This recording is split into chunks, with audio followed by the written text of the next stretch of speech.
Yeah, what is up, YouTube? Llama here, and we're back with some MLB The Show. So as you can see on the bottom there, that's my team. I've got the Louis Castillo boost. This guy I'm playing against has the Rafael Devers boost. So I'm actually not sure what it is for his. I don't know if it's like I want to say his is like your players have to have under 75 fielding to get that boost. The one I'm using, the Castillo boost, pretty much just have a live series player in your lineup. So since Season 2 kind of reset everything, I like the Castillo boost. It makes my team a little bit overpowered just because our hitting is insane. You can see on that lineup screen, and then you'll see when I actually come to the plate too. So I'm using Tyler Glasnow as my pitcher.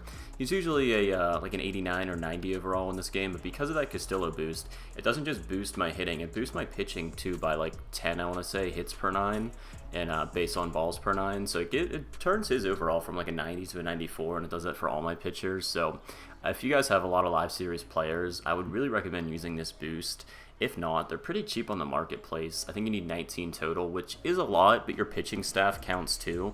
And like I said, it's going to boost all your pitchers. You can just load up your bullpen, load up your bench and everything. And this boost is great. So I went back and forth a little bit on who I wanted to use as my wild card after the end of the first season. I did unlock Jimmy Rollins like with 2 days left in the thing, and I was just so burnt out. I did not care to grind to get more of them. So I was using him for a little bit. I was using Adley Rutschman, but then I saw people say to use Posada on Reddit, and I tried it. Posada is one of the better hitters to use in this game. Here you can see Juan Soto, that 113 contact and 100 power with that boost is just insane. But yeah, Posada is really great. So he's a switch hitter. He has 125 contact and like 90 and 95 power on both sides of the plate, and then his clutch rating is 122. So you can parallel him up to parallel 5, and he'll have 125 clutch. So pretty much just maxed out hitting stats. Really good fielding, not the best speed, but I'll trade off, like Jimmy Rollins is like 100 for his contact, where Posada's 125, so I'll trade off the speed for the better contact, because Posada really saved me in this game. And here you can see, this guy just makes a ridiculous diving catch there on Corey Seager, but I am going to send in Posada, funny enough, from third base, so he is going to score the first run, and that was a really great catch by him. If he did not make that, or if he missed that, I could have probably scored 2 runs there. Then I kind of strike out on a bad failed check swing there. So I'm going to go up to the bottom of the third now. I've got a runner on second, 1 out. I'm going to rip this one with Jordan Alvarez. Like I said, 123 power, which is nice, and it lands right into a guy's glove. So got Babe Ruth up next. You got to complete the live series to get him, and he is just so fun to use, man. He's got 125 contact, 125 power, both sides of the plate.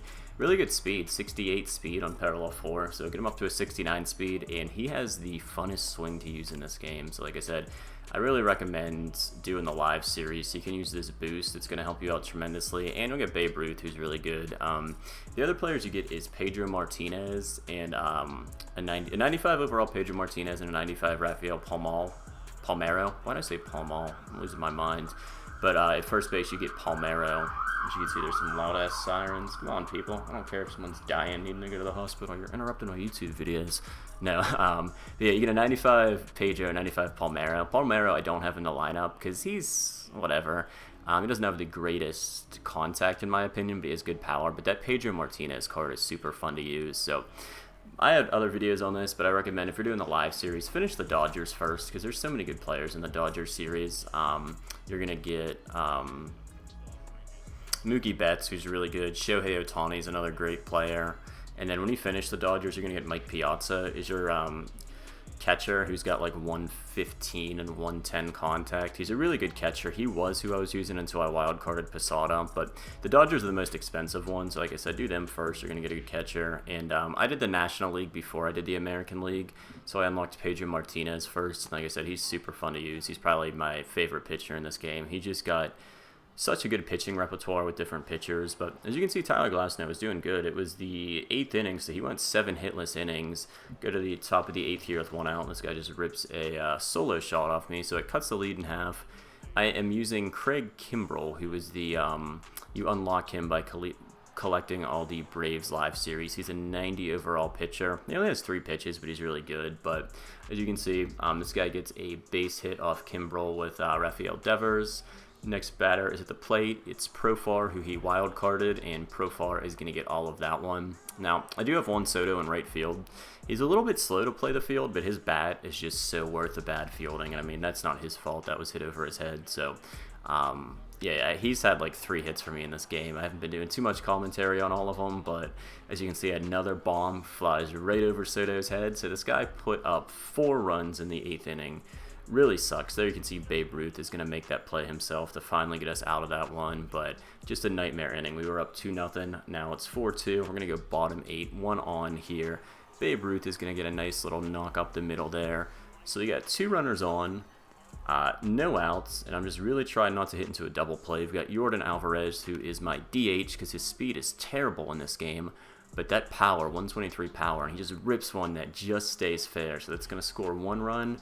And I hold Ruth up at 3rd there because I probably could have sent him, but I was afraid he was going to get thrown out at the plate, and there's no outs, so there was no need to send him. So he brought in Emmanuel Class, however you pronounce his name. I don't think it's Class, I think it's like Classe or something weird. It's like French, but he was getting lit up, so he's going to go to the bullpen here, bring in Evan Phillips, who is going to give up a monster double to Jorge Posada, who ties the game. Like I said, Posada is my wild card for a reason. I recommend if you guys don't have him, buy him and wild card him up. He's probably at less than like 100,000 stubs on the marketplace, and his swing is really fun, and he's honestly the 2nd best hitter in this game next to Babe Ruth. He can probably rival Babe Ruth, honestly, because he's a switch hitter, but Juan Soto at the plate again, coming up clutch with a base hit there. So runners on the corners, 1 out. This is the world's worst double play I've ever freaking seen in my life. So Corey Seager rips a perfect right to the first baseman, who then tags the guy who was on first. I don't know how that happened, but whatever, it is what it is. We end up scoring a few runs there, so we take the lead. 5-4, top of the 9th now, and that is not what you want to have happen. Runners on the corners with no outs, so this guy can easily tie the game. And Perez hit a bomb off of me last inning. I think he was their first home run. So pay attention to this crazy stuff right here. So 1 out. Mike Trout is going to catch this sac fly. So he sends the runner home. There's 2 outs. The game should be tied. But for some reason, he has Rafael Devers on deck.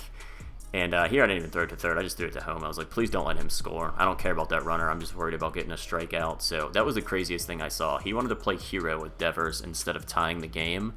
And I left in this entire at-bat. That's a high fastball to get away with, but I blew it by him with his Mariano Rivera card. I'm going to go low changeup, and Juan Soto's fielding is just good enough to win us this game. So, like I said, insanely crazy ending, dude. Like, he literally had the game tied, and he would have had a runner on, like, 1st or 2nd, I think. But instead, he wanted to play hero and try to walk it off with Devers, who pops up a nice little changeup to right field there. So fun game.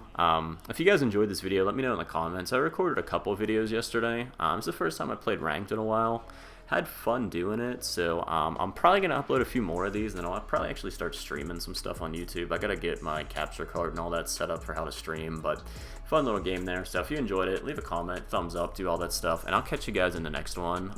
Thank you for watching. I appreciate it. I'm trying to get back into making videos, so yeah, alright, peace. I need a way to end these because it just gets nothing but me rambling, but alright, thanks guys. I'll see you.